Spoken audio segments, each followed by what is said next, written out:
آله وصحبه أجمعين أما بعد فأعوذ بالله من الشيطان الرجيم بسم الله الرحمن الرحيم وإذ قال ربك للملائكة إني جاعل في الأرض خليفة قالوا أتجعل فيها من يفسد فيها ويسفك الدماء ونحن نسبح بحمدك ونقدس لك قال إني أعلم ما لا تعلمون صدق الله العظيم رب اشرح لي صدري ويسر لي أمري واحلل عقدة من لساني يفقهوا قولي اللهم ألهمني رشدي وأعذني من شر نفسي ومن سيئات أعمالي. അള്ളാഹു നമ്മുടെ മജ്ലിസിനെ പരിപൂർണമായി സ്വീകരിക്കുമാറാകട്ടെ. ദീനിയും ദുന്യവിയുമായ ഉഖ്റവിയുമായ നന്മകൾക്ക് അള്ളാഹു നമ്മുടെ മജ്ലിസിനെ കാരണമാക്കുമാറാകട്ടെ. സൂറത്തുൽ ബഖറയിലെ ആദ്യത്തെ 29 ആയത്തുകൾ നമ്മൾ പൂർത്തീകരിച്ചു കഴിഞ്ഞു. അവസാനം നമ്മൾ പറഞ്ഞു നിർത്തിയത് അല്ലാഹു തആല മനുഷ്യനോട് ചോദിക്കുകയാണ്, നിങ്ങൾക്ക് എങ്ങനെയാണ് അള്ളാഹുവിനെ നിഷേധിക്കാൻ സാധിക്കുക? കൈഫ തക്ഫുറൂന ബില്ലാഹി വകുൻതും അംവാതൻ. നിങ്ങളെല്ലാ ആളുകളും ജീവനില്ലാത്ത അവസ്ഥയിലായിരുന്നു ഈ പ്രപഞ്ചത്തിൽ ആദ്യം ഉണ്ടായിരുന്നത്, നിർജീവമായ അവസ്ഥയിൽ. അതിനുശേഷം മാതാവിൻ്റെ ഉദരത്തിൽ നമ്മൾ എത്തിച്ചേർന്നതിന് ശേഷം കൃത്യമായ ദിനരാത്രങ്ങൾ പൂർത്തീകരിക്കപ്പെട്ടപ്പോൾ അള്ളാഹു നമുക്ക് റൂഹൂദി തന്നു. അള്ളാഹുവിൻ്റെ തർത്തീബ് പ്രകാരം ഫാഹിയാക്കും, അങ്ങനെ ജീവൻ നമുക്ക് ലഭിച്ചു. ശേഷം അള്ളാഹു പറഞ്ഞു സുമ്മ യുമീത്തുക്കും, അതിനുശേഷം നിങ്ങളെ അള്ളാഹു മരിപ്പിക്കും. നമ്മുടെ ആയുസ് പൂർത്തിയാകുന്നത് എപ്പോഴാണോ അന്ന് നമ്മൾ ഈ ഭൂമിയിൽ നിന്ന് യാത്ര പോകും. പക്ഷെ അവിടെ കൊണ്ട് തീരുന്നില്ല, സുമ്മ യുഹയ്യിക്കും, അതിനുശേഷം വീണ്ടും ജീവിപ്പിക്കും. അവിടെ അള്ളാഹു പറഞ്ഞു വെക്കുന്നത് 4 കാര്യങ്ങൾ പറഞ്ഞു വെച്ചു. നിർജീവമായിരുന്നു, പിന്നീട് ജീവനുണ്ട്, വീണ്ടും നിങ്ങൾ മരിക്കും, വീണ്ടും നിങ്ങൾ ജീവിക്കും. അപ്പോൾ ആദ്യത്തെ 3 കാര്യത്തിൽ നമുക്ക് ആർക്കും സംശയമില്ല. ഏതൊക്കെ 3 കാര്യം? നമ്മൾ ജീവനില്ലാത്തവരായിരുന്നു എന്നുള്ളതിൽ നമുക്ക് ആർക്കും തർക്കമില്ല. നമ്മൾക്ക് ജീവൻ ലഭിച്ചു എന്നതിൽ നമുക്ക് ആർക്കും തർക്കമില്ല. ഇനി നമ്മൾ മരിക്കും എന്നതിലും ആർക്കും തർക്കമില്ല. പിന്നെ തർക്കമുള്ളത് ആർക്കിടയിൽ? വിശ്വാസികൾക്കും അവിശ്വാസികൾക്കും ഇടയിൽ തർക്കമുള്ളത് 4ാമത്തെ കാര്യത്തിലാണ്. ഏത് 4ാമത്തെ കാര്യം? വീണ്ടും ജീവിക്കുമെന്നുള്ളത്. അപ്പോൾ നമ്മൾ സാധ്യതാ സിദ്ധാന്ത പ്രകാരം, പ്രോബബിലിറ്റി തിയറി അനുസരിച്ചിട്ട് ഒരാൾ 4 കാര്യം പറഞ്ഞിട്ട് അതിൽ 3 സംഭവിച്ചിട്ടുണ്ടെങ്കിൽ 4ാമത്തതും എന്ത് ചെയ്യും? സംഭവിക്കും. എന്തുകൊണ്ട് 4ാമത്തത് സംഭവിക്കും? 1ാമത്തത് എന്തുകൊണ്ട് സംഭവിച്ചു? 1ാമത്തെന്ന് പറഞ്ഞാൽ ഇല്ലായ്മയിൽ നിന്നും ഉണ്ടായതാണല്ലോ. അപ്പോൾ അതേ സംഭവം തന്നെയാണ് മരണത്തിന് ശേഷമുള്ള പുനർജീവിതവും. അപ്പോൾ അല്ലാഹു തആല ആ ചെറിയ ആയത്തിൽ കൂടിയിട്ട് ഈ 4 തെളിവുകൾ വെച്ചിട്ട് അല്ലാഹു തആല പിന്നെ ബഅസിനെ സംബന്ധിച്ച ഇസ്തിദ്ലാൽ അവിടെ നടത്തുകയാണ്. എന്നിട്ട് അല്ലാഹു തആല നമ്മളോട് പറഞ്ഞു ഹുവല്ലദീ ഖലഖലക്കും മാ ഫിൽ അർദി ജമിഅ, ഈ ഭൂമിയിൽ ഉള്ള എല്ലാ സർവ്വ കാര്യങ്ങളും നിങ്ങളുടെ പ്രയോജനത്തിന് വേണ്ടി നിങ്ങൾക്ക് അനുകൂലമാക്കി അല്ലാഹു തആല നമുക്ക് വെച്ച് തന്നിരിക്കുകയാണ്. മനുഷ്യൻ കൈവെക്കാത്ത, മനുഷ്യൻ നിയന്ത്രിക്കാത്ത, മനുഷ്യൻ്റെ നിയന്ത്രണ വിധേയത്തിലല്ലാത്ത ഒന്നും ഈ പ്രപഞ്ചത്തിലില്ലാത്ത അവസ്ഥയിലാണുള്ളത്. ഭൂമിയിൽ അല്ലേ, കടൽ മനുഷ്യൻ്റെ നിയന്ത്രണത്തിലായി, കര മനുഷ്യൻ്റെ നിയന്ത്രണത്തിലാണ്, വായുവിലുള്ള സഞ്ചാരം മനുഷ്യൻ്റെ നിയന്ത്രണത്തിലാണ്. ഇനിയും മനുഷ്യൻ ഇതിനെ കുറിച്ചിട്ട് കൂടുതൽ കൂടുതൽ പഠിച്ചുകൊണ്ടിരിക്കുകയാണ്. അപ്പോൾ അതൊക്കെ അല്ലാഹു തആല കീഴ്പ്പെടുത്താൻ പറ്റുന്ന രൂപത്തിലാണ് അല്ലാഹു തആല നിശ്ചയപ്പെടുത്തി തന്നിരിക്കുന്നത്. അപ്പോൾ ഇത് മൊത്തത്തിൽ അല്ലാഹു തആല പ്രപഞ്ചത്തിൻ്റെ ഉൽപ്പത്തിയെ സംബന്ധിച്ചും പ്രപഞ്ചത്തിൻ്റെ വുജൂദിനെ സംബന്ധിച്ചും അള്ളാഹു പറഞ്ഞതിന് ശേഷം ആ പ്രപഞ്ചത്തിലെ ഏറ്റവും ഉത്കൃഷ്ട സൃഷ്ടിയായ മനുഷ്യന്മാരുടെ വുജൂദിനെ സംബന്ധിച്ചുള്ള ചോദ്യത്തിലേക്കും അതിൻ്റെ ചിന്തയിലേക്കും അള്ളാഹു തആല കടക്കുകയാണ്. അപ്പോൾ നമ്മളിങ്ങനെ നോക്കിക്കഴിഞ്ഞാൽ, ഇപ്പോൾ ഞാൻ മനുഷ്യനാണ്, നമ്മൾ ഓരോരുത്തരും മനുഷ്യരാണ്. നമുക്ക് മുമ്പും മനുഷ്യനുണ്ടായിട്ടുണ്ട്, അവർക്ക് മുമ്പും മനുഷ്യരുണ്ടായിട്ടുണ്ട്. അപ്പോൾ ഈ മനുഷ്യൻ്റെ തുടക്കം എവിടെ നിന്നാണ്? എന്താണ് ഇതിൻ്റെ ആരംഭം? ആദ്യ പടിയിൽ എന്തൊക്കെയാണ് സംഭവിച്ചത്? ഇത് നമുക്കൊരിക്കലും ഗവേഷണത്തിൽ കൂടി കണ്ടെത്താൻ സാധിക്കില്ല. ഗവേഷണത്തിൽ കൂടി കണ്ടെത്താൻ സാധിക്കുന്ന പരമാവധി കാര്യം എന്ന് പറയുന്നത് മനുഷ്യൻ്റെ ഒരു അസ്ഥി ലഭിച്ചു കഴിഞ്ഞാൽ അത് പരമാവധി എത്ര കൊല്ലം പഴക്കമുള്ളതാണ് എന്ന് കണ്ടെത്താൻ വേണ്ടി സാധിക്കും. നിലവിലുള്ള നമ്മുടെ ആർക്കിയോളജിയുമായി ബന്ധപ്പെട്ട പഠനങ്ങൾ വെച്ചുകൊണ്ട് ഒരു എല്ല് കിട്ടിയാൽ, അതാണല്ലോ ഈ ആർക്കിയോളജിക്കൽ ഡിപ്പാർട്ട്മെൻറ്റ്, ഹിസ്റ്ററി ഇങ്ങനെ സാധനങ്ങളുമായി ബന്ധപ്പെട്ട് പഠനം നടത്തുന്ന ആളുകളാണല്ലോ. അപ്പോൾ ഒരു എല്ല് കിട്ടിയാൽ, അല്ലെങ്കിൽ ഇപ്പം പഴയ ആളുകളുടെ ഭക്ഷണ രീതി എങ്ങനെയൊക്കെയായിരുന്നു, നിങ്ങൾ ചില പഠനങ്ങളൊക്കെ വായിക്കുമ്പോൾ കണ്ടിട്ടുണ്ടാവും. പഴയ ആളുകൾ ഇന്ന ഭക്ഷണങ്ങളൊക്കെയാണ് കഴിച്ചിരുന്നത്. ഇതെങ്ങനെ ഇവർക്ക് കിട്ടുന്നത്? പഴയ ആളുകൾ കഴിച്ച ഭക്ഷണത്തിനെ പറ്റി അവരെഴുതി വെച്ചതുണ്ടെങ്കിൽ അതെങ്ങനെ കിട്ടും, അതിൻ്റെയും അപ്പുറത്തുള്ളത് കിട്ടാറുണ്ട്. അപ്പോൾ അതെങ്ങനെ കിട്ടുന്നത് വെച്ച് കഴിഞ്ഞാൽ ചിലപ്പം ഈ വീടെടുക്കാനോ ബിൽഡിംഗ് എടുക്കാനൊക്കെ വേണ്ടിയിട്ട് ദൂരപ്രദേശങ്ങളിൽ മണ്ണൊക്കെ കുഴിക്കുന്ന സന്ദർഭത്തിൽ ചിലപ്പോൾ അസ്ഥികൾ കിട്ടും, മൃഗങ്ങളെ, മനുഷ്യൻ്റെ അസ്ഥികൾ കിട്ടും. അപ്പോൾ ഈ പല്ല് കിട്ടും. പല്ല് ദ്രവിക്കൂല മണ്ണിൽ. ഈ പല്ല് ദ്രവിക്കാതിരിക്കുമ്പോൾ തന്നെ പല്ലിനെ ഈ അനാലിസിസ് നടത്തി കഴിഞ്ഞാൽ ആ പല്ലിൽ ചില ഭക്ഷണം കഴിച്ചു കഴിഞ്ഞാൽ അതിൻ്റെ പ്രോട്ടീനും സാധനങ്ങളൊക്കെ ആ പല്ലിൽ തന്നെ പറ്റിപ്പിടിക്കും. വർഷങ്ങൾ കഴിഞ്ഞാൽ അത് പോവില്ല. അപ്പോൾ ഇവർ അനാലിസിസ് ചെയ്യുന്ന സന്ദർഭത്തിൽ ഈ മനുഷ്യൻ അല്ലെങ്കിൽ ഈ ജന്തു ഈ പല്ലുകൊണ്ട് കഴിച്ചിരിക്കാൻ സാധ്യതയുള്ള ഒരു വസ്തുവിനെ പറ്റി, ഭക്ഷണത്തിനെ പറ്റി ഒരു അനുമാനത്തിലെത്താൻ വേണ്ടി സാധിക്കും. അപ്പോൾ പോയാലും എത്ര കൊല്ലം പഴക്കമുള്ളതായിരുന്നു ഈ എല്ല് അല്ലെങ്കിൽ ഈ വസ്തു എന്ന് കണ്ടെത്താം. അതിൻ്റെ അപ്പുറത്തേക്ക് ഇതിൻ്റെ തുടക്കം എങ്ങനെയാണെന്ന് കൃത്യമായി പറയാൻ നിലവിലുള്ള നമ്മുടെ സാങ്കേതിക വിദ്യ പര്യാപ്തമല്ല. ഇവിടെയാണ് അല്ലാഹു സുബ്ഹാനഹു വ തആല ആ തുടക്കത്തിലേക്ക് അല്ലാഹു തആല നമ്മളെ സൂചന കൊണ്ടുപോകുന്നത്. വഇദ് ഖാല റബ്ബുക ലിൽ മലായികതി ഇന്നി ജാഇലു ഫിൽ അർളി ഖലീഫ. വഇദ് ഖാല റബ്ബുക, നബി അങ്ങയുടെ റബ്ബ് പറഞ്ഞ സന്ദർഭം അങ്ങ് ഓർക്കുക. അതെത്ര മഹത്തായ ഓർത്തിരിക്കേണ്ട കാര്യമാണ്. ഖുർആനിൽ പല സ്ഥലത്തും ഇദ് ഖാല എന്നിങ്ങനെ കാണാൻ വേണ്ടി പറ്റും. നമ്മളിങ്ങനെ സാധാരണ വർത്താനൊക്കെ പറയുമ്പോൾ നിങ്ങൾക്ക് ഓർമ്മയുണ്ട് നമ്മൾ അന്ന് നടന്ന ആ വിഷയം, ഓർമ്മയുണ്ടാകും നമ്മളെ കൊറോണൻ്റെ കാലം, ഓർമ്മയുണ്ടാകും അവിടെ പ്രശ്നം ഉണ്ടായത്. അപ്പോൾ വളരെ പ്രധാനപ്പെട്ട കാര്യങ്ങളെ മനുഷ്യങ്ങനെ ഇടയ്ക്കിടയ്ക്ക് ഓർമ്മപ്പെടുത്തുക, അതിൽ നിന്നും ഉത്ബോധനം തേടുക എന്നുള്ളത് സ്വാഭാവികമായ സംഭാഷണ രീതിയാണ്. ആ രീതിയിൽ അല്ലാഹു തആല നബിതങ്ങളോട് പറയുകയാണ്, വഇദ് ഖാല റബ്ബുക, നിൻ്റെ റബ്ബ് പറഞ്ഞ സന്ദർഭം ഓർക്കണം അങ്ങ്. ആരോടാ പറഞ്ഞത്? ലിൽ മലായികതി, മലക്കുകളോട്, മാലാകമാരോട് അല്ലാഹു തആല പറഞ്ഞ സന്ദർഭം. എന്താണ് അല്ലാഹു തആല പറഞ്ഞത്? ഇന്നി ജാഇലുൻ ഫിൽ അർളി ഖലീഫ, ഞാൻ ഭൂമിയിൽ ഒരു ഖലീഫയെ, ഒരു പ്രതിനിധിയെ ഞാൻ സൃഷ്ടിക്കുകയാണ്, ഉണ്ടാക്കുകയാണ്. അപ്പോൾ മനുഷ്യനുണ്ടാകുന്നതിന് മുമ്പ് തന്നെ ആരുണ്ട് എന്ന് കിട്ടി? ഇവിടെ ഈ പ്രപഞ്ചത്തിൽ ആരുണ്ട്? മലക്കുകളുണ്ട്. അതുകൊണ്ടാണല്ലോ മലക്കുകളോട് അല്ലാഹു തആല ആദ്യം എന്ത് പറഞ്ഞത്? ഞാൻ ഒരു ഖലീഫയെ സൃഷ്ടിക്കാൻ ഇതാ പോകുന്നു, ഉണ്ടാക്കാൻ വേണ്ടി പോകുന്നു, പ്രതിനിധി ഉണ്ടാക്കാൻ വേണ്ടി പോകുന്നു. ഈ സന്ദർഭത്തിൽ മലക്കുകൾ അല്ലാഹുവിനോട് ആശ്ചര്യത്തോടു കൂടി ചോദിച്ചു, ഖാലു അതജഅലു ഫീഹ, പടച്ചവനെ നീ ഭൂമിയിൽ സൃഷ്ടിക്കുകയാണോ? മൻ യുഫ്സിദു ഫീഹ, ഭൂമിയിൽ കുഴപ്പമുണ്ടാക്കുന്നവരെ, വയസ്ഫികു ദിമാ, രക്തം ചൊരിക്കുന്ന ഒരു വിഭാഗത്തിനെയാണോ നീ സൃഷ്ടിക്കാൻ വേണ്ടി പോകുന്നത്? വനഹ്നു നുസബ്ബിഹു ബിഹംദിക, ഞങ്ങൾ നിനക്ക് തസ്ബീഹ് ചൊല്ലുകയും നിന്നെ ആരാധിക്കുകയും ചെയ്യുന്നുണ്ടല്ലോ. വനുഖദ്ദിസു ലക, നിന്നെ വേണ്ട പോലെ പരിശുദ്ധപ്പെടുത്തുകയും ചെയ്യുന്നുണ്ടല്ലോ. പിന്നെ എന്തിനാണ് പുതിയൊരു വിഭാഗം എന്നാണ് മലക്കുകളുടെ ചോദ്യം.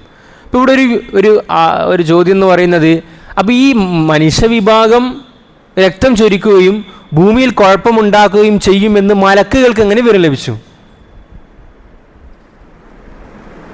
ഈ ഒരു മനുഷ്യനെ സൃഷ്ടിച്ചിട്ടില്ലല്ലോ, സൃഷ്ടിക്കാനാണ് പോകുന്നത്. അപ്പോൾ അല്ലാഹു തആല അറിയിച്ചു. ആ അറിയിച്ചു കൊടുക്കുമ്പോൾ മലക്ക് ആദ്യം ചോദിക്കുന്ന ചോദ്യം, എന്തിനാണ് പഠിച്ചവനെ അങ്ങനെ ഒരു വിഭാഗം? യുഫ്സിദു ഫീഹ വയസ്ഫികു ദിമാ, രണ്ട് ദുസ്വഭാവമാണ് പറഞ്ഞത്. ഒന്ന് ഫസാദാണ്, മനുഷ്യൻ്റെ അടിസ്ഥാന സ്വഭാവം നശീകരണ മനോഭാവമാണ്, ഫസാദ് ഉണ്ടാക്കുക. നല്ലത് ഒന്നും മനുഷ്യനിങ്ങനെ കണ്ടെടുക്കാൻ കഴിയില്ല. എന്ത് ചെയ്യണം? അത് നശിപ്പിക്കണം. രണ്ട് പറഞ്ഞത് ആ ഫസാദുകളെ കൂട്ടത്തിൽ ഏറ്റവും വലിയ ഫസാദായ രക്തം ചൊരിയുക, കൊലപാതകം നടത്തുക, ആക്രമണം നടത്തുക. ഇതെങ്ങനെ മലക്കുകൾക്ക് തിരിഞ്ഞു? മുഫസ്സിറുകൾ പറയുന്നത് രണ്ട് സാധ്യതകൾ.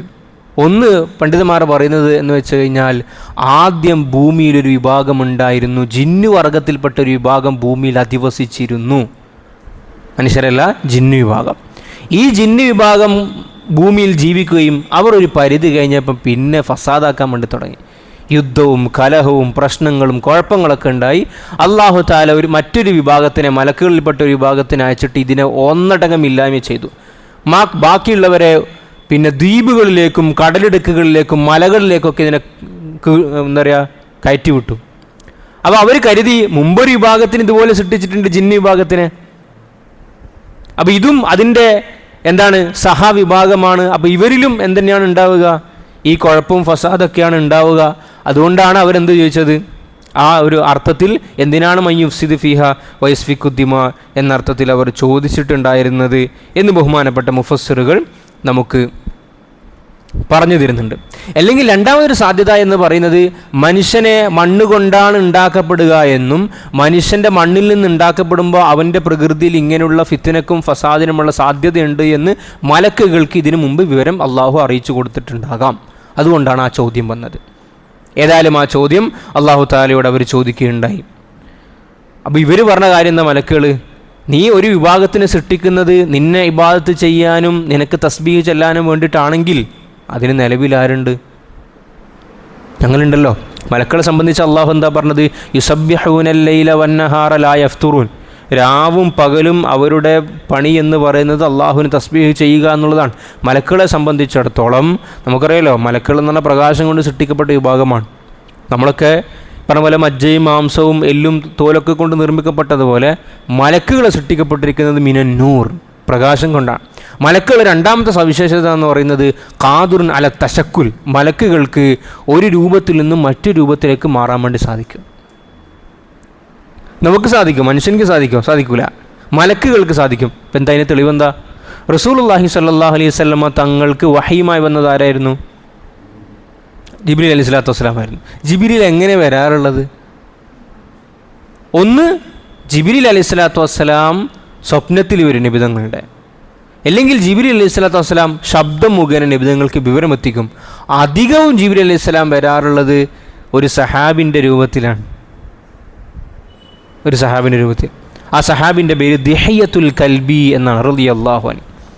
അപ്പം ബാക്കിയുള്ള സഹാബാക്കൾക്ക് മനസ്സിലാവില്ല ഈ വന്നത് ജിബ്രീലാണോ ദിഹ്യത്തുൽ കൽബിയാണെന്ന് തിരിയില്ല. കാരണം കാണാൻ അതേ കോലത്തിലാണ് ഉണ്ടാവുക. നമ്മളൊക്കെ ഒരു ഹദീസ് കേട്ടിട്ടില്ലേ? ഒരു വ്യക്തി വന്നു, ആ വ്യക്തി വന്നിട്ട് നബി തങ്ങൾ അടുത്ത് വന്നിരുന്നു. എന്നിട്ട് ചോദിച്ചു, ഈമാൻ എന്താണ്, ഇസ്ലാം എന്താണ്, ഇഹ്സാൻ എന്താണെന്നൊക്കെ ചോദിച്ചൊരു സംഭവം സഹാബാക്കൾ പറഞ്ഞത് നമുക്ക് ഇദ്ദേഹത്തിന് ഒരു പരിചയമില്ല. ഒരു യാത്രക്കാരനാകാൻ, ദൂരത്ത് നിന്ന് വന്നതാകാനാണ് പിന്നെ സാധ്യത. ദൂരത്ത് നിന്ന് വന്നാണെങ്കിൽ എന്തെങ്കിലും അടയാളം ഉണ്ടാകണം. അതുമല്ല, ഈ ചോദ്യം ചോദിച്ച് തിരിച്ചു പോകുമ്പോൾ നബി തങ്ങൾ ഉമറുൽ ഖത്താബ് റളിയല്ലാഹു അൻഹു ചോദിക്കുന്നുണ്ട്, അതദീ മനിസ്സായിൽ വന്ന ആളാരാന്ന് മനസ്സിലായോ?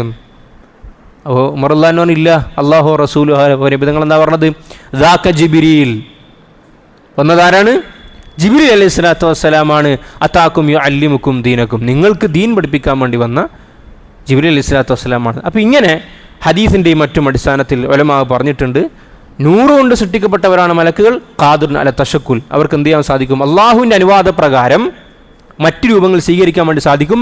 പക്ഷേ അമ്പിയാക്കളുടെ രൂപം സ്വീകരിക്കാൻ സാധ്യമല്ല. ഇവന് കൺഫ്യൂഷൻ ഉണ്ടായി പോകും.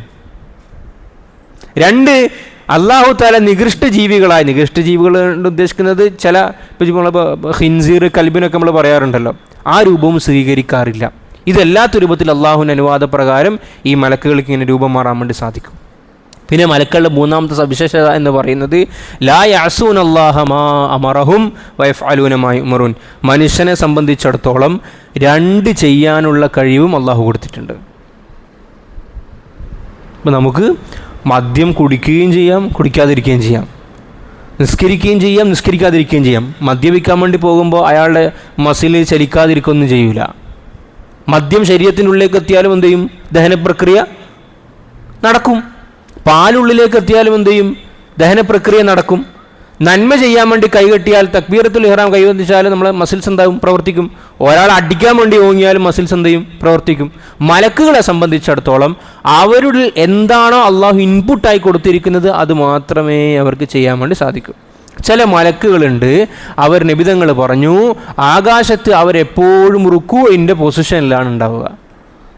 നമ്മൾ പണ്ടേ മലക്കൾ കൊണ്ട് വിശ്വസിച്ചിരിക്കുന്നു എന്ന് നമ്മൾ പഠിച്ചിട്ടില്ലേ അല്ലേ? അപ്പോൾ ഇതതിൻ്റെ വിശദാംശങ്ങളാണ്. നബിതങ്ങൾ പറഞ്ഞു, ചില മലക്കുകൾ എപ്പോഴും റുക്കൂഇലായിരിക്കും, ചില മലക്കുകൾ എപ്പോഴും സുജൂദിലായിരിക്കും. ചില മലക്കുകൾ അള്ളാഹു ഏൽപ്പിച്ചിരിക്കുന്നത് എന്ന് വെച്ച് കഴിഞ്ഞാൽ തവാഫിന് വേണ്ടിയിട്ടാണ്. ഏത്? ബൈത്തുൽ മാമൂറിന് വേണ്ടിയിട്ട്. ബൈത്തുൽ മാമൂർ അറിയാലോ, കാബൻ്റെ നേരെ മേലെ 7ാം ആകാശത്തിലാണ് വൽ ബൈത്തുൽ മാമൂർ. സൂറത്ത് തൂറില്ലേ, വത്തൂരി വ കിതാബിൻ മസ്തൂർ ഫി റഖ്ഖിൻ മൻഷൂർ വൽ ബൈത്തുൽ മാമൂർ. ബൈത്തുൽ മാമൂർ തന്നെയാണ് സത്യം. ഈ ബൈത്തുൽ മാമൂറിനെ ഭൂമിയിൽ കാബ എപ്പോഴും തവാഫ് ചെയ്യപ്പെടുന്നില്ലേ? ഇതുപോലെ ആകാശത്തിലുള്ള ബൈത്തുൽ മാമൂറും എന്ത് ചെയ്യും? തവാഫ് ചെയ്യപ്പെടും. പക്ഷേ ഒരു മലക്ക് ഒരു വട്ടം തവാഫ് ചെയ്ത് കഴിഞ്ഞാൽ പിന്നെ ആ മലക്കിന് തവാഫ് ചെയ്യാനുള്ള അവസരം ലഭിക്കുകയില്ല. എന്ന് പറഞ്ഞാൽ അത്രയും മലക്കുകൾ എന്തുണ്ട്? തവാഫ് ചെയ്യാനുണ്ട്. ചില മലക്കുകളെ അല്ലാഹു തആല ഉത്തരവാദിത്തപ്പെടുത്തിയിരിക്കുന്നത് കാറ്റിൻ്റെയും മഴൻ്റെയും തർത്തീബുകളുമായിട്ടാണ്. ഏതൊക്കെ സ്ഥലങ്ങളിൽ മഴ പെയ്യണം, ഏതൊക്കെ സ്ഥലത്ത് മഴ പെയ്യണ്ട, എത്ര സെൻറ്റിമീറ്റർ അളവിൽ പെയ്യണം, അത് എത്ര ഡെൻസിറ്റിയിൽ പെയ്യണം, എത്ര ഡെപ്തിൽ പെയ്യണം, അത് അല്ലാഹു തആല ചില വിഭാഗങ്ങളെ ഏൽപ്പിച്ചിരിക്കുകയാണ്. ചില വിഭാഗങ്ങളെ അല്ലാഹു തആല പിന്നെ അസ്രായിൽ അലൈഹി സ്വലാത്തു വസ്സലാമിനെ അല്ലെങ്കിൽ മലക്കുൽ മൗത്തിൻ്റെ സഹായികളായി അള്ളാഹു നിശ്ചയിച്ചിരിക്കുകയാണ്. ഇപ്പോൾ റൂഹ് പിടിക്കുന്നതിൻ്റെ തലവനെന്ന് പറയുന്നത് ആരാണ്? മലക്കുൽ മൗത്ത് എന്ന് ഖുർആൻ ഉപയോഗിച്ച ഹദീസിലും തഫ്സീറിലൊക്കെ കാണുന്നത് പോലെ അസ്രായിൽ അലൈഹി സ്വലാത്തു വസ്സലാം. അസ്രായിലിന് കീഴിൽ ഒരുപാട് മലക്കുകളുണ്ട്. അപ്പോൾ റൂഹ് പിടിക്കാൻ വേണ്ടി മലക്കുകൾ, ഇങ്ങനെ നന്മ തിന്മ എഴുതാൻ വേണ്ടി മലക്കുകൾ, ചോദ്യം ചെയ്യാൻ വേണ്ടി പ്രത്യേക മലക്കുകൾ, ഇങ്ങനെ ഒരുപാട് വിഭാഗം മലക്കുകളുണ്ട്. ഏതായാലും നമ്മുടെ ആ മലക്ക് എന്ന് പറഞ്ഞപ്പോൾ അതിൻ്റെ വിഷയത്തിലേക്ക് നമ്മൾ കടന്നുള്ളൂ. അപ്പോൾ മലക്കുകൾ പറഞ്ഞു, നിന്നെ ഇബാദത്ത് ചെയ്യാനും ആരാധിക്കാനും വേണ്ടിയാണെങ്കിൽ ഞങ്ങളത് ചെയ്യുന്നുണ്ടല്ലോ, പിന്നെന്തിനാണ് ഒരു പുതിയ വിഭാഗം? അപ്പോൾ അല്ലാഹു തആല പറഞ്ഞു, ഖാല ഇന്നി അഅലമു മാ ലാ തഅലമൂൻ. നിങ്ങളിപ്പോൾ മനസ്സിലാക്കിയതനുസരിച്ചിട്ടാണ് ഞങ്ങൾ പോരെയെന്ന് ചോദിച്ചത്. പക്ഷെ നിങ്ങൾ അറിയുന്നതിനും അപ്പുറം ഞാൻ പല കാര്യങ്ങളും അറിയുന്നുണ്ട് എന്ന് അല്ലാഹു തആല പറയുകയുണ്ടായി. അപ്പോൾ ഇവിടെ അല്ലാഹു സുബ്ഹാനഹു വ തആല പിന്നെ മലക്കുകളോട് കൂടിയാലോചന നടത്തിയതാണോ? നമ്മളങ്ങനെ ചില നറേഷൻസ് നമ്മളങ്ങനെ കേൾക്കാറുണ്ട്, വ്യാഖ്യാനം. അതായത് അല്ലാഹു തആല മലക്കുകളുമായി മനുഷ്യനെ സൃഷ്ടിക്കുന്നതിന് മുമ്പ്, അല്ലെങ്കിൽ ആദം അലൈഹി സ്വലാമിനെ സൃഷ്ടിക്കുന്നതിന് മുമ്പ്, ആദ്യത്തെ സൃഷ്ടി ആദം അലൈഹി സ്വലാമാണല്ലോ, മലക്കുകളോട് കൂടിയാലോചന നടത്തി. അങ്ങനെയാണോ? അങ്ങനെ നമുക്ക് പറയാൻ പറ്റുമോ? ഈ കൂടിയാലോചന നടത്തി എന്ന് പറയുമ്പോൾ ഉണ്ടാകുന്ന പ്രശ്നം എന്താണെന്നറിയോ? കൂടിയാലോചന എപ്പോഴാണ് നടത്തുക എന്നറിയോ? കൂടിയാലോചന നടത്തുന്നത് എനിക്ക് ഒരു വിഷയത്തിൻ്റെ ഖൈറെന്താണ് ഷർറെന്താണ് എന്ന് വ്യക്തത ഇല്ലാതിരിക്കുന്ന സമയത്താണ് ഞാൻ എന്ത് ചെയ്യുക? മഷൂറ ചെയ്യുക, അല്ലേ? അല്ലെങ്കിൽ മഷൂർ ചെയ്യുന്നത് ഒരു കാര്യത്തിൻ്റെ ഖൈർ എന്താണെന്ന് എനിക്ക് ഉറച്ച ബോധ്യമുണ്ട്, എനിക്കറിയാം ഇതന്നെ, ഈ വിഷയത്തിൽ ഈ നടപടി മാത്രമേ ചെയ്യാൻ വേണ്ടി പറ്റൂ. അപ്പോൾ കൂട്ടമായി ചെയ്യേണ്ട കാര്യമാണെങ്കിൽ എൻ്റെ കൂടെയുള്ള ആളുകളുടെ തത്വീബല്യ കുലൂബിയും, അവരുടെ മനസ്സിനൊന്ന് ആശ്വസിപ്പിക്കാനും അവരെ ഒന്ന് പരിഗണിക്കാനും വേണ്ടിയിട്ട് നമ്മൾ ചിലപ്പോൾ എന്ത് ചെയ്യാറുണ്ട്? അല്ല, ചില കാര്യങ്ങൾ എന്ത് ചെയ്യും? ഉമ്മയും ഇപ്പയും കൂടി തീരുമാനിക്കും. ഓരോ തീരുമാനിച്ചിട്ടാണ് റൂമിൽ നിന്ന് പുറത്തേക്ക് വരിക. എന്നിട്ട് വെറുതെ മക്കളെല്ലാം കൂട്ടിയിട്ടൊന്ന് ഇരുത്തും. എന്നിട്ട് മക്കളെ അഭിപ്രായമെല്ലാം കേൾക്കും. എന്നിട്ട് അവസാനം എവിടെത്തിക്കും? നമ്മുടെ മുഖ്യമന്ത്രി ചർച്ച നടന്നല്ലോ, ഹൈക്കമാൻഡിനൊരു തീരുമാനം ഉണ്ടായിരുന്നു, ഇതാരാവണം എന്നുള്ളതൊരു തീരുമാനം അവർക്ക് ഉണ്ടായിരുന്നു. അപ്പോൾ പ്രോട്ടോക്കോൾ പ്രകാരം ഇവർ മൂന്നാളും പോകട്ടെ, പ്രോട്ടോക്കോൾ പ്രകാരം അവർ മൂന്നാളുകളുടെയും വാദങ്ങൾ കേൾക്കട്ടെ, ഘടകകക്ഷികളുടെ അഭിപ്രായങ്ങൾ കേൾക്കട്ടെ. അതെല്ലാം കേട്ട് കഴിഞ്ഞിട്ട് ഹൈക്കമാൻഡ് ഉദ്ദേശിച്ച ആ തലത്തിലേക്ക് ഇവരുടെ തീരുമാനത്തെ എത്തിച്ചു. അത് ആദ്യം തന്നെ പറഞ്ഞാൽ എന്ത് സംഭവിക്കും? ഇവിടെ സ്ഫോടനം നടക്കും. ഇവിടെ ആദ്യം തന്നെ വന്നിട്ട് വേറെ ആരും ഇല്ല, ഇയാൾ തന്നെയാണെന്ന് പറഞ്ഞാൽ പ്രശ്നം സംഭവിക്കും. ഇങ്ങനെയും നമ്മൾ എന്ത് ചെയ്യാറുണ്ട്? മശൂറ ചെയ്യാറുണ്ട്. പക്ഷെ അള്ളാഹുലേക്ക് രണ്ടിനെയും ബന്ധിപ്പിക്കാൻ കഴിയില്ലല്ലോ. ഒന്ന്, അറിയാത്തത് കൊണ്ടാണ് മശൂറ ഇതെന്ന് പറയാൻ സാധിക്കില്ല, കാരണം അള്ളാഹുവിനെ അറിയാം ഇതിലെ ഖൈർ എന്താണ് ഷർ എന്താണെന്ന്. രണ്ട്, അള്ളാഹുവിനെ സംബന്ധിച്ചിടത്തോളം മനുഷ്യന്മാരുടെ അല്ലെങ്കിൽ അള്ളാഹുവിൻ്റെ സൃഷ്ടികളുടെ അള്ളാഹു നടത്തുന്ന ഒരു തീരുമാനത്തിന് വേണ്ടി സൃഷ്ടികളുടെ മനസ്സിനെ എന്താക്കണം എന്ന് അള്ളാഹ്ക്ക് ആവശ്യമില്ല, അനുകൂലമാക്കണം എന്ന് ആവശ്യമുണ്ടോ? ഇല്ലല്ലോ. അപ്പോൾ എന്തിനത് അള്ളാഹു താല നടത്തി? മുഫസ്സിറുകൾ പറയുന്നത് അടിമകൾക്ക് പഠിപ്പിച്ചു തരാൻ വേണ്ടിയിട്ടാണ്. നമുക്ക് അള്ളാഹു താല പഠിപ്പിച്ചു തരാണ്. അള്ളാഹു താല എന്ത് ചെയ്തു? മലക്കളോട് സംഗതി പറഞ്ഞു, ഞാൻ എന്ത് ചെയ്യാണ്, ഇങ്ങനൊരു കാര്യം ചെയ്യാൻ വേണ്ടി പോവുകയാണ്. അപ്പോൾ നമ്മുടെ ഒരു ഭരണാധികാരിയുടെ അല്ലെങ്കിൽ ഒരു തലവൻ്റെ, ഒരു നായകൻ്റെ, ഒരു നേതാവിൻ്റെ ഉത്തരവാദിത്തമാണ് സഹപ്രവർത്തകരെ, തങ്ങളുടെ കീഴിലുള്ള ആളുകളെ പരിഗണിക്കുക എന്നുള്ളത്. അങ്ങനെ പല കാര്യങ്ങൾ അല്ലാഹു തആല ചെയ്തിട്ടുണ്ട്. ആകാശം ഭൂമി എത്ര ദിവസം കൊണ്ട് സൃഷ്ടിച്ചേ? വല്ലദീ ഖലഖസ് സമാവാതി വൽ അർള ഫീ സിത്തത്തി അയ്യാമിൻ, 6 ദിവസം. അല്ലാഹു 6 ദിവസത്തിൻ്റെ ആവശ്യമുണ്ടോ? ഉണ്ടോ? ഒരു കുൻ എല്ലാം ഉണ്ടാവൂലേ? അപ്പോൾ എന്തിനാ അല്ലാഹു തആല അങ്ങനെ ഘട്ടം ഘട്ടമായിട്ട് സൃഷ്ടിച്ചത്? തഫ്സീറുകളിൽ കാണുന്ന കാരണം എന്ന് പറയുന്നത് താലീമല്ലിൽ ഇബാദ്, അവിടെയും അടിമകളെ പഠിപ്പിക്കുകയാണ്. നിങ്ങൾ എന്ത് കാര്യം ചെയ്യുമ്പോൾ എടുത്തോ പിടിച്ചോ എന്ന് പറഞ്ഞിട്ട് ചെയ്യരുത്, ഘട്ടം ഘട്ടമായിട്ട് ചെയ്യണം. അല്ലാഹു തആല അങ്ങനെ സൃഷ്ടിച്ചത്. ആദ്യം ഭൂമിയെ സൃഷ്ടിച്ചു, പിന്നെ ആകാശത്തിനെ സൃഷ്ടിച്ചു, പിന്നെ മലക്കുകളെ സൃഷ്ടിച്ചു, അതിനു മുമ്പ് ജിന്നുകളെ സൃഷ്ടിക്കുന്നു, പിന്നെ മനുഷ്യനെ സൃഷ്ടിക്കുന്നു, മരങ്ങളെ ഘട്ടം ഘട്ടമായി.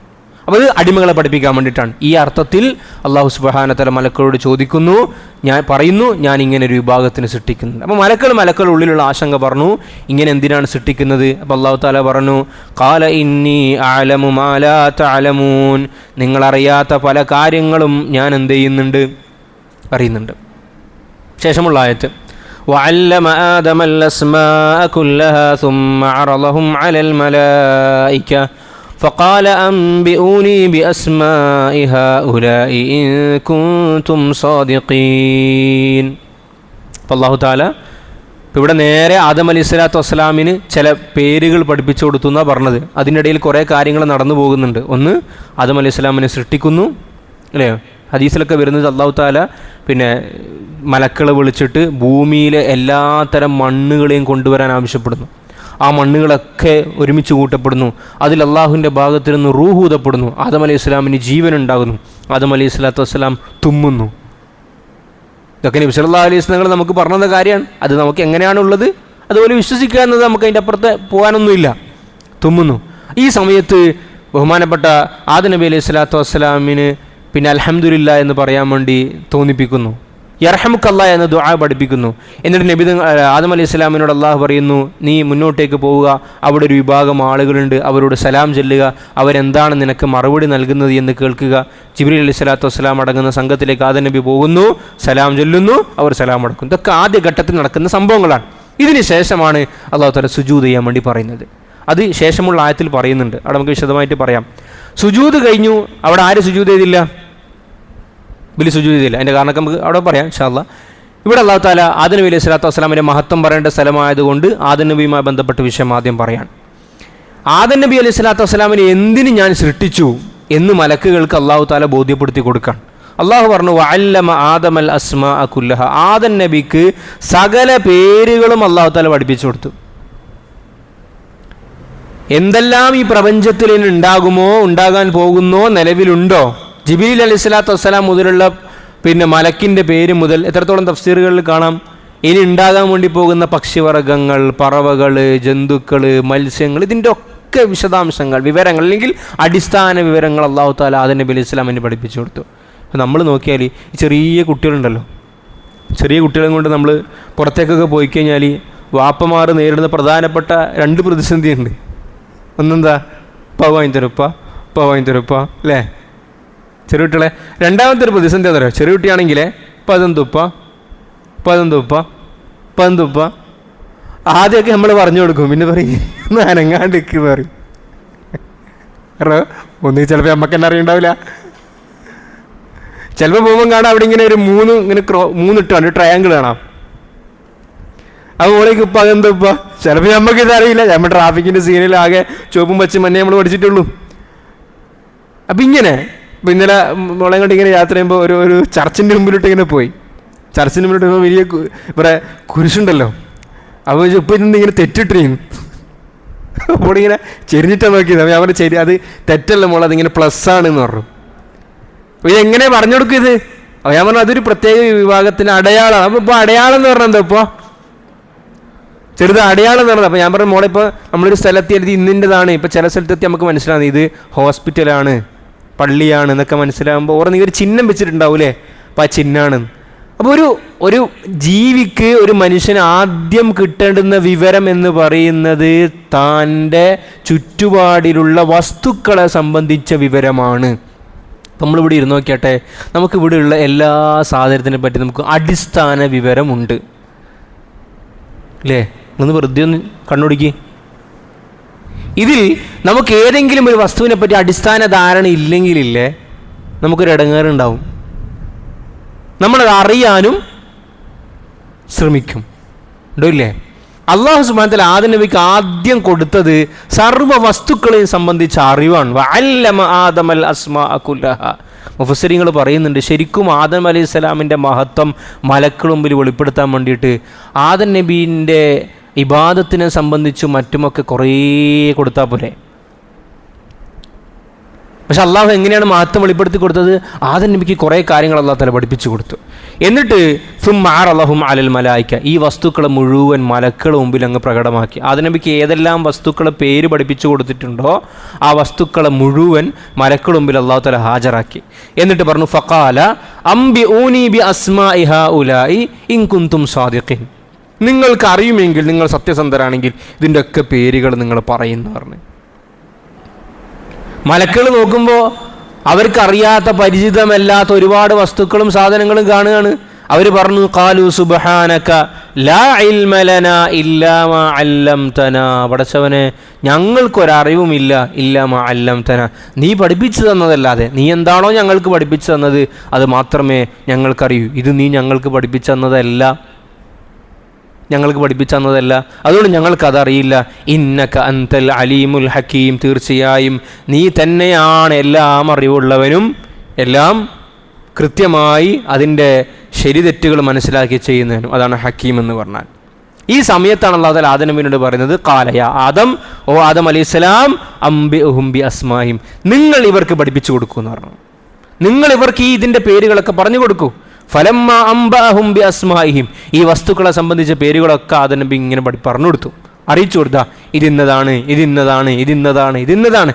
അപ്പോൾ അല്ലാഹു തആല മലക്കുകളോട് പറഞ്ഞു, ഖാല അലം അഖുല്ലക്കും, ഞാൻ നിങ്ങളോട് പറഞ്ഞിട്ടില്ലേ, ഇന്നി അഅലമു ഗൈബസ് സമാവാതി വൽ അർദ്, ആകാശഭൂമികളിൽ മറഞ്ഞിരിക്കുന്നതെല്ലാം ഞാൻ അറിയുമെന്ന് ഞാൻ നിങ്ങളോട് പറഞ്ഞിരുന്നുവല്ലോ.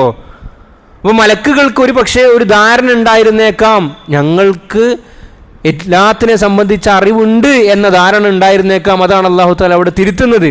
വഅഅലമു മാ തുബ്ദൂന വമാ കുൻതും തക്തുമൂൻ, നിങ്ങൾ പരസ്യമാക്കുന്ന കാര്യങ്ങളും നിങ്ങൾ രഹസ്യമാക്കി വെക്കുന്ന കാര്യങ്ങളും ഒക്കെ ഞാൻ അറിയുന്നുണ്ട് എന്നും ഞാൻ നിങ്ങളോട് പറഞ്ഞിട്ടുണ്ടല്ലോ.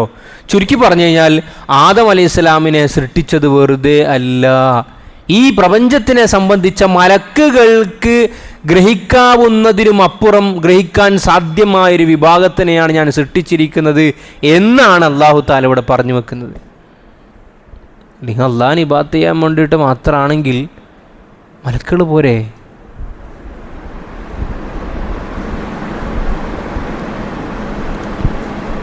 അല്ലാഹുവിനെ ഇബാദത്ത് ചെയ്യാൻ മാത്രമാണെങ്കിൽ അത് മാത്രമാണ് ഖൽഖിൻ്റെ സൃഷ്ടിപ്പിൻ്റെ പരമമായ ലക്ഷ്യമെങ്കിൽ, എങ്ങനെ ഇബാദത്ത്? ബിദൂനി മഅരിഫത്തിൻ, അള്ളാഹുവിനെ തിരിച്ചറിയൽ കൂടാതെയുള്ള ഇബാദത്താണ് ലക്ഷ്യമെങ്കിൽ മലക്കുകൾ മാത്രം മതി. മലക്കുകൾക്ക് മാരിഫത്ത് ഇല്ല എന്നല്ല കേട്ടോ പറയുന്നത്, മലക്കുകൾക്ക് അവർക്ക് അറിയിച്ചു കൊടുത്ത അത്രയും അളവിലുള്ള മാരിഫത്തുണ്ട്. പക്ഷെ മനുഷ്യനെ സംബന്ധിച്ചിടത്തോളം അവന് ഈ പ്രപഞ്ചത്തിലെ എല്ലാ വിഭവങ്ങളിലേക്കും സഞ്ചരിക്കുവാനും അതിനെപ്പറ്റി ആലോചിക്കുവാനും അതിനെപ്പറ്റി മനസ്സിലാക്കിയിട്ട് അള്ളാഹുവിൻ്റെ ഖുദ്റത്തിനെ ഉൾക്കൊള്ളുവാനും സാധിക്കും. അതിൽ കൂടി അള്ളാഹുവിനോട് നന്നായി അടുക്കാൻ വേണ്ടി സാധിക്കും. അതാണ് അള്ളാഹു പറഞ്ഞു വെക്കുന്നത്, ഇന്നി അഅലമു ഗൈബസ് സമാവാതി വൽ അർദ്, ഞാൻ ആകാശഭൂമികളിലെ രഹസ്യങ്ങളെപ്പറ്റി അറിയുന്നുണ്ട്. നിങ്ങൾ മനസ്സിൽ ഒളിപ്പിച്ചതും മനസ്സിൽ ഗോപ്യമാക്കി വെച്ചതും പ്രകടിപ്പിക്കുന്നതും ഒക്കെ ഞാൻ അറിയുന്നുണ്ട്. അപ്പോൾ ഇവിടെ ആദം അലൈഹി സ്വലാത്തു വസ്സലാമിന് മലക്കുകളേക്കാൾ സ്ഥാനം അല്ലാഹു നൽകിയത് എന്തുകൊണ്ടാണ്? എന്തിൻ്റെ അടിസ്ഥാനത്തിലാണ്? ഇൽമിൻ്റെ അടിസ്ഥാനത്തിലാണ്. അല്ലേ? നബി തങ്ങൾക്ക് ആദ്യം ഇറങ്ങിയ ആയത്ത് അല്ല അസഹിൽ അഖ്വാൽ, ഏറ്റവും പ്രബലമായ അഭിപ്രായം അനുസരിച്ചിട്ട് ആദ്യം ഇറങ്ങിയ ആയത്ത് ഏതാ മോനെ? നബി തങ്ങൾക്ക് ആദ്യം ഇറങ്ങിയ വഹി ഒന്ന് പറഞ്ഞു നോക്ക്. അതന്നെ, ജിബ്രീൽ വന്ന് ഗുഹയിൽ വന്നിട്ട് ഏതായത്ത് ആദ്യം ഓതി കൊടുത്തത്? ഇഖ്റ. മാഷാ അല്ലാ. എന്താ പേര് മോൻ്റെ? സൈം. മാഷാ അല്ലാ, ബറക്കല്ലാഹു ഫീക്. ഇഖ്റേൻ്റെ അർത്ഥം എന്താ? വായിക്കൂ. വായിച്ചാൽ എന്ത് കിട്ടും? ശരിക്കും ആദ്യം നിസ്കരിക്കൂ എന്ന് പറഞ്ഞാൽ പോരെ?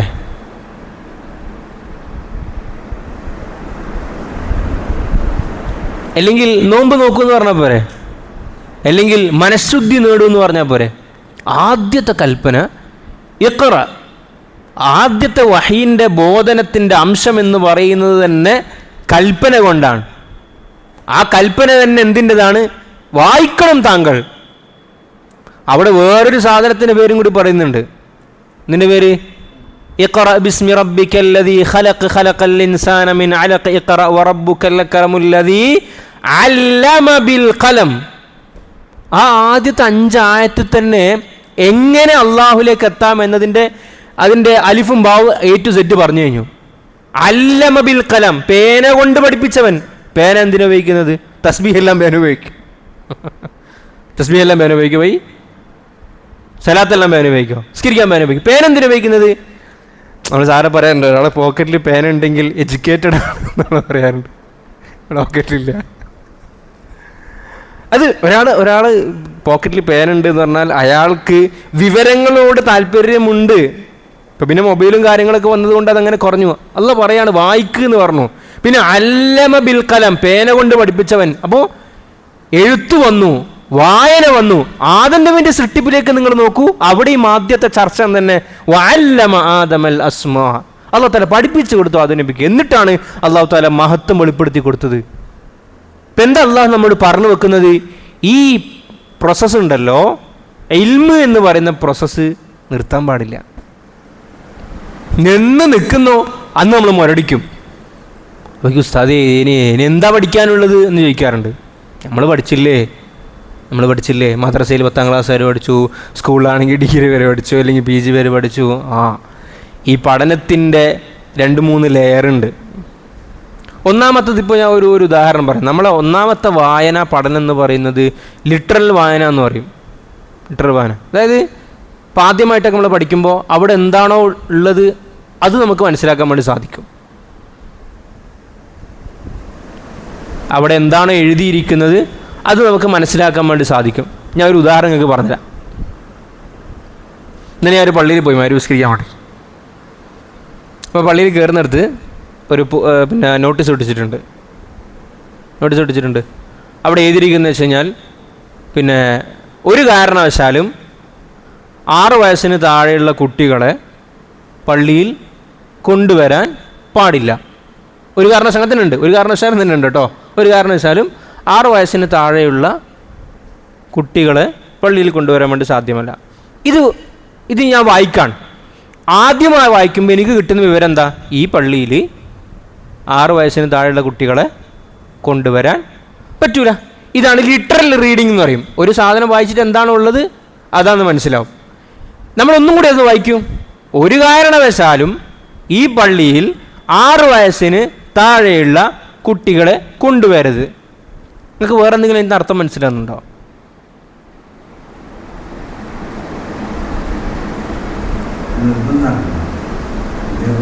കൊണ്ടുവരരുത്. അപ്പം മുമ്പാരോ കൊണ്ടുവരികയും പള്ളിയിൽ എന്തൊക്കെയോ പ്രശ്നങ്ങൾ ഉണ്ടാവുകയും അതിൻ്റെ പേരിൽ പള്ളിക്കാരെ ബുദ്ധിമുട്ടാവുകയും ചെയ്തത് കൊണ്ട് അവരെന്തായി? സ്ട്രോങ് ആയിട്ട് നിലപാടെടുത്തു. ഇത് നമ്മുടെ വായനയുടെ 2ാമത്തെ ലെയറിലേ നമുക്ക് കിട്ടൂ. ആദ്യത്തെ വായനയിൽ നമുക്കിത് മനസ്സിലാവില്ല. ഇപ്പം നിങ്ങൾ പത്രം നോക്കൂ. പത്രം നമ്മൾ ആദ്യം വായിക്കൂലേ? ചില പത്രം വായിച്ചിട്ട് നമ്മൾ പറയില്ലേ, ചില ഹെഡിങ് വായിച്ചിട്ട് വായിച്ച ഉടനെ തന്നെ നമ്മൾ നോക്കുക ഇത് ഏത് പത്രം എന്നാ നോക്കാം. അതായത് ചില പത്രത്തിൽ വരുന്ന ഹെഡിങ്ങുകളൊക്കെ ചില പ്രത്യേക തീമിലായിരിക്കും വരുന്നുണ്ടാകുക. എവരെങ്കിലും തിരിയുന്നുണ്ടോ? നിങ്ങൾക്ക് മനസ്സിലാകുന്നുണ്ടോ? നിങ്ങൾ നാളത്തെ മാതൃഭൂമിയും ദേശാഭിമാനിയും ചന്ദ്രികയും മാധ്യമവും ഒരേ സംഭവത്തിനെ ഈ 4 പത്രങ്ങൾ എങ്ങനെ റിപ്പോർട്ട് ചെയ്യുന്നു എന്ന് നിങ്ങൾ നോക്കുക. 4 ആളുകളും 4 ഐഡിയോളജിയിലുള്ള പത്രങ്ങളാണ്. 4 ഐഡിയോളജിയിൽ നിന്നും ഇതിനെങ്ങനെ കാണുന്നു എന്നാണ് മനസ്സിലാക്കുക. അപ്പോൾ വായനയുടെ 1ാമത്തെ ഘട്ടം അതിലെന്താണോ ഉള്ളത് അത് നമുക്കങ്ങനെ മനസ്സിലാവും. നമ്മൾ വീണ്ടും അതിനെ പഠിക്കാൻ വേണ്ടി ശ്രമിക്കുമ്പോഴാണ് നമ്മൾക്ക് ആദ്യത്തെ കാഴ്ചയിൽ കാണാത്ത ചില ഏരിയകൾ നമ്മുടെ ശ്രദ്ധയിൽ പെടുക. അപ്പോൾ നമ്മൾ എന്ത് ചെയ്യും? വീണ്ടും കൂടുതൽ പഠിക്കാൻ വേണ്ടി ശ്രമിക്കും. 3ാമത്തെ വായനയുണ്ട്. അത് ക്രിട്ടിക്കൽ റീഡിംഗ് എന്ന് പറയാം. 1ാമത്തത് ലിറ്ററൽ റീഡിങ്, 2ാമത്തെ അനാലിറ്റിക്കൽ റീഡിങ്, 3ാമത്തെ ക്രിട്ടിക്കൽ റീഡിംഗ്. ക്രിട്ടിക്കൽ റീഡിംഗ് എന്ന് വെച്ച് കഴിഞ്ഞാൽ ഞാൻ ഇന്നലത്തെ തന്നെ എക്സാമ്പിൾ എടുക്കുക. നമ്മളിത് വായിക്കുമ്പോൾ 1ാമത്തിൽ എന്താ എനിക്ക് മനസ്സിലായത്? ആ പോസ്റ്റർ വായിച്ചപ്പോൾ ഈ പള്ളിയിൽ 6 വയസ്സിന് താഴെയുള്ള ആളുകളെ കൊണ്ടുവരാൻ പാടില്ല. 2ാമത്തത് ഇവിടെ എന്തോ ഒരു പ്രശ്നം സംഭവിച്ചിട്ടുണ്ട്. ക്രിട്ടിക്കൽ എന്ന് പറഞ്ഞാൽ വിമർശനാത്മകമായ വായന. അപ്പോൾ എന്താ ഞാനവിടെ വായിക്കുന്നത്?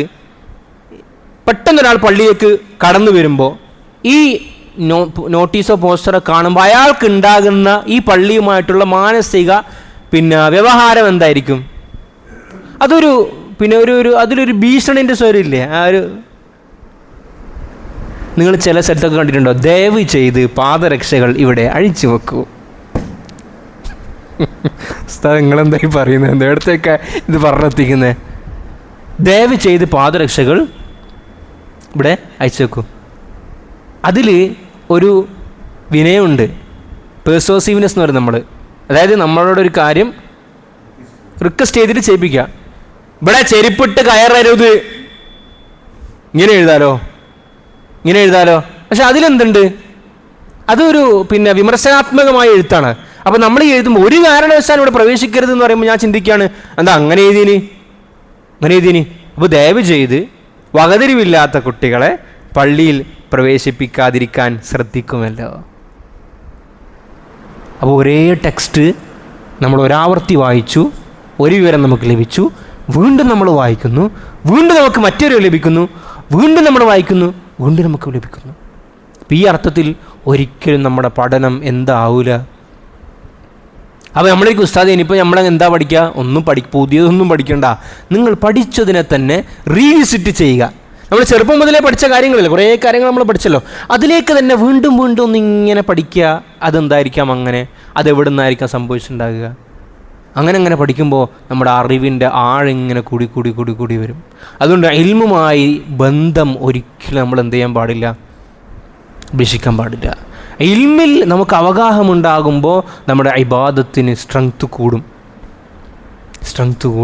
കാരണം നമ്മളിതെല്ലാം മനസ്സിലാക്കിയിട്ട് അല്ലാഹു അക്ബർ എന്നിട്ട് കൈകെട്ടുമ്പോൾ ഉണ്ടാകുന്ന ഒരു ശക്തിയും ഇതില്ലാതെ കൈകെട്ടുമ്പോൾ ഉണ്ടാകുന്ന ശക്തിയും തമ്മിൽ ഏതിനാ വ്യത്യാസം, ഏതിനാ ശ്രേഷ്ഠത കൂടുതൽ? ഇൽമോട് കൂടിയ ഇബാദത്തിനാണ്. അതുകൊണ്ടാണ് അല്ലാഹു തആല മലക്കുകളുടെ മുമ്പിൽ ഇതെല്ലാം ചെയ്യിപ്പിച്ചത്. ഇന്നി അഅലമു ഗൈബസ് സമാവാതി വൽ അർദ് വഅഅലമു മാ തുബ്ദൂന വമാ കുൻതും തക്തുമൂൻ. അല്ലാഹു തആല ശേഷം മലക്കുകളോട് പറയാണ്, വഇദ് ഖുൽനാ ലിൽ മലായികതി ഇസ്ജുദൂ ലിആദം ഫസജദൂ ഇല്ലാ ഇബ്ലീസ്. ഏതായാലും മലക്കുകളെ, നിങ്ങളെക്കാൾ സ്ഥാനം ആദം നബി അലൈഹി സ്വലാത്തു വസ്സലാമിനുണ്ട്. ആ സ്ഥാനം ഞാൻ കൊടുത്തതാണ്. അതുകൊണ്ട് നിങ്ങൾ ആ ബഹുമാനം നിങ്ങൾ കാണിക്കണം. ആരോട്? ആദം നബി അലൈഹി സ്വലാത്തു വസ്സലാമിനോട്. അപ്പോൾ അല്ലാഹു പറഞ്ഞു, ഇത് കുൽന, നാം പറഞ്ഞ സന്ദർഭം, ലിൽ മലായികത്തി, മാലാകമാരോട് പറഞ്ഞു, ഉസ്ജുദൂ ലി ആദം, നിങ്ങളെല്ലാ ആളുകളും ആദം നബി അലൈഹി സ്വലാത്തു വസ്സലാമിന് സാഷ്ടാംഗം നമിക്കണം, സുജൂദ് ചെയ്യണം. എല്ലാ മലക്കുകളും. കാരണം മലക്കളെ സംബന്ധിച്ച് നമ്മൾ പറഞ്ഞു എന്താണ്, ലാ യഅ്സൂന അല്ലാഹ മാ അമറഹും, അല്ലാഹു എന്താണോ പറഞ്ഞത് അത് മാത്രമേ അവർക്ക് ചെയ്യാൻ സാധിക്കുകയുള്ളൂ. അവരെല്ലാവരും സുജൂദ് ചെയ്തു. ഇല്ല ഇബ്ലീസ്. ആര് സുജൂദ് ചെയ്തില്ല? ഇബ്ലീസ് സുജൂദ് ചെയ്തില്ല. ഒന്നാമത്തെ കാര്യം എന്ന് പറയുന്നത്, അല്ലാഹു അല്ലാത്ത ആളുകൾക്ക് സുജൂദ് ചെയ്യാൻ പറ്റുമോ? അല്ലാഹു അല്ലാത്ത ആളുകൾ സുജൂദ് ചെയ്യാൻ പറ്റുമോ? അത് പറയാം, അത് ഞാൻ പറഞ്ഞുതരാം. രണ്ടത്തേക്ക് വരും. അല്ലാഹു അല്ലാത്ത സുജൂദ് ചെയ്യാൻ പറ്റൂലല്ലോ. ഇല്ല. അപ്പോൾ ഇതെങ്ങനെ സംഭവിച്ചു? ഇവിടെ അല്ലാഹ് തന്നെയല്ലേ പറയുന്നത്, ഖുൽന, നാം പറഞ്ഞ സന്ദർഭം, ലിൽ മലായികത്തി, മലക്കുകളോട് നിങ്ങളെല്ലാം ഉസ്ജുദൂ. ഉസ്ജുദിൻ്റെ അർത്ഥം എന്താണ്? സാഷ്ടാംഗം നമിക്കുക, നിങ്ങളെല്ലാവരും സുജൂദിൽ പോവുക എന്നുള്ളതാണ്. അപ്പോൾ ഇവിടെ നമ്മൾ മനസ്സിലാക്കേണ്ടുന്ന കാര്യം, മുൻകാല ശരീഅത്തിൻ്റെ ചില സമൂഹങ്ങളിൽ അല്ലാഹു തആല ഇത് അനുവദിച്ചിരുന്നു. ചില ശിറാകളിൽ ബഹുമാന പുരസരം, അല്ലാഹു അല്ലാത്തവർക്ക് സുജൂദ് പാടില്ല എന്ന് പറഞ്ഞത് ഏത് തലത്തിലാണ്? ആരാധനയുടെ തലത്തിൽ അല്ലാഹു അല്ലാത്ത ആർക്കും സുജൂദ് ചെയ്യാൻ പാടില്ല. അത് ഒരു കാലത്തും പാടില്ലായിരുന്നു. അത് ഹറാമാണ്, കുഫ്റുമാണ്. അല്ലാഹു അല്ലാത്ത ആളുകൾക്ക് ആരാധനാപൂർവ്വം ഒരാൾ സുജൂദ് ചെയ്താൽ അത് കുഫ്റാണ്, ഒരു സംശയമില്ല. ബഹുമാന പുരസരം സുജൂദ് ചെയ്യൽ ചില ശറഅകളിൽ അനുവദിച്ചിട്ടുണ്ട്. അതാണ് ഇക്കണ്ടത് നമ്മൾ. ഏത്? മലക്കുകളോട് അല്ലാഹു തആല സുജൂദ് ചെയ്യാൻ വേണ്ടി പറഞ്ഞത്. പക്ഷേ റസൂലുള്ളാഹി സ്വല്ലല്ലാഹു അലൈഹി വസല്ലമയുടെ ശരീഅത്ത്, അതായത് നമ്മുടെ ശരീഅത്തിൽ അല്ലാഹു തആല ബഹുമാന പുരസരവും സുജൂദ് ചെയ്യാൻ പാടില്ല, ആരാധനയുടെ മനോഭാവത്തോട് സുജൂദ് ചെയ്യാൻ പാടില്ല. രണ്ടും ഹറാം തന്നെ. സുജൂദ് പോയിട്ട് ഇപ്പോൾ ചില ആളൊക്കെ കാണാം, നമ്മൾ മുസാഫഹ ചെയ്യുമ്പോൾ ഇങ്ങനെ കുനിഞ്ഞിട്ട് മുസാഫ ചെയ്യുന്നതാണ്. ഇരിക്കുന്ന ആൾക്ക് മുസാഫ ചെയ്യുമ്പോൾ കുനിന്നല്ല കേട്ടോ നമ്മൾ ഈ പറയുന്നത്. ഒരാൾ ഇരിക്കുമ്പോൾ നമ്മൾ മുസാഫ ചെയ്യുമ്പോൾ സ്വാഭാവികമായിട്ട് നമ്മൾ എന്ത് ചെയ്യേണ്ടി വരും? ഒന്നിങ്ങനെ ബെൻഡ് ചെയ്യേണ്ടി വരും അല്ലേ? അല്ലാതെ നമ്മളിങ്ങനെ രണ്ടാൾ ഫേസ് ടു ഫേസ് നിന്നിട്ടാണ്. അപ്പോൾ ഞാൻ എന്ത് ചെയ്യണം? ഒന്നിങ്ങനെ എണീറ്റ് നിന്നിട്ട് ഇങ്ങനെ നടു എന്ത് ചെയ്യുക? കുനിക്കുക. ഫിഖ് കിതാബുകളിൽ കാണാം ഇത് കറാഹത്താണ്. നടു കുനിക്കാൻ പോലും പാടില്ല. നേരെ നിന്നിട്ട് നമ്മൾ മാന്യമായി ചെയ്യണം. അപ്പം ഇത്രത്തോളം താലീം അല്ലാഹു അല്ലാത്തവരുടെ മുമ്പിൽ ചെയ്യാൻ പാടില്ല എന്ന് പഠിപ്പിച്ചിട്ടുണ്ട്. ഇവിടെ ആദം അലൈഹി സ്വലാത്തു വസ്സലാമിനോട് ചെയ്യിപ്പിച്ചത് അത് ബഹുമാനത്തിൻ്റെ സുജൂദാണ്. അത് അന്നത് ഉണ്ടായിരുന്നു, അത് അന്നങ്ങനെ അവർ ചെയ്തു എന്ന് മാത്രം. രണ്ടാമത്തത്, ഇബ്ലീസ് മലക്ക് അല്ല. ഇബ്ലീസ് മലക്കായിരുന്നില്ല. സൂറത്തുൽ കഹ്ഫിൽ അത് പറയുന്നുണ്ട്. കാന മിനൽ ജിന്നി വഇദ് ഖുൽനാ ലിൽ മലായികതി ഇസ്ജുദൂ ലിആദമ ഫസജദൂ ഇല്ലാ ഇബ്ലീസ് കാന മിനൽ ജിന്നി ഫഫസഖ അൻ അംരി റബ്ബി. ഇബ്ലീസ് ശരിക്കും ജിന്ന് വർഗത്തിൽപ്പെട്ടവനാണ്. ജിന്ന് വർഗം തീ കൊണ്ട് സൃഷ്ടിക്കപ്പെട്ട വിഭാഗമാണല്ലോ. ഈ ഇബ്ലീസ് ഭയങ്കര അറിവുള്ള ആളായിരുന്നു, ഭയങ്കര ആബിദായിരുന്നു. മലക്കുകളുടെ കൂടെയായിരുന്നു മൂപ്പർ അധിക സമയം ചെലവഴിച്ചിരുന്നത്. അങ്ങനെ മലക്കളുടെ കൂട്ടത്തിലുണ്ടായത് കൊണ്ട് തന്നെ മലക്കളോട് സുജൂദ് ചെയ്യാൻ പറഞ്ഞപ്പോൾ ആ കൽപ്പനയിൽ ആരും ബാധിതനായിട്ടുണ്ട്? ഇബ്ലീസ് സുജൂദ് ചെയ്യണം. പക്ഷെ ഇബ്ലീസ് എന്ത് ചെയ്തില്ല? സുജൂദ് ചെയ്തില്ല. അപ്പോൾ അടിസ്ഥാനപരമായി ബേസിക്കലി ഇബ്ലീസ് എന്തല്ല? മലക്ക് അല്ല. മലക്കാണെങ്കിൽ എന്ത് ചെയ്യാൻ സാധിക്കൂല? സുജൂദ് ചെയ്യാതിരിക്കാൻ സാധിക്കൂല. സുജൂദ് എന്തായാലും ചെയ്യും. അപ്പം ഇവിടെ ഇബ്ലീസ് എന്ത് ചെയ്തില്ല? സുജൂദ് ചെയ്തില്ല. വിസമ്മതിച്ചു, എന്നെ കൊണ്ട് കയ്യിലാന്ന് പറഞ്ഞു. വസ്തക്ബറ, അഹങ്കാരം കാണിച്ചു. വകാന മിനൽ കാഫിരീൻ, അവൻ നന്ദി കെട്ടവന്മാരിൽ നിഷേധികളിൽ പെട്ടവനായിരുന്നു എന്ന് അല്ലാഹു സുബ്ഹാനഹു വ തആല ഇവിടെ പറഞ്ഞു വെക്കാൻ. അപ്പോൾ ഇവിടെ ഇബ്ലീസുമായി ബന്ധപ്പെട്ട ചർച്ചകളൊന്നും പറയുന്നില്ല, സംഭാഷണവും കാര്യങ്ങളൊന്നും. ശേഷം നേരെ അതിനെ പിന്നെ സ്വർഗത്തിലേക്ക് എത്തിക്കുന്ന ഭാഗമാണ് പറയുന്നത്. മറ്റു സൂറത്തുകളിൽ, ആറാഫിലെ മറ്റു സൂറത്തിലൊക്കെ അല്ലാഹു തആല ചോദിക്കുന്നുണ്ട്, ഖാലയ ഇബ്ലീസു, എന്താ ഇബ്ലീസ് നീ സുജൂദ് ചെയ്യാതിരുന്നത്?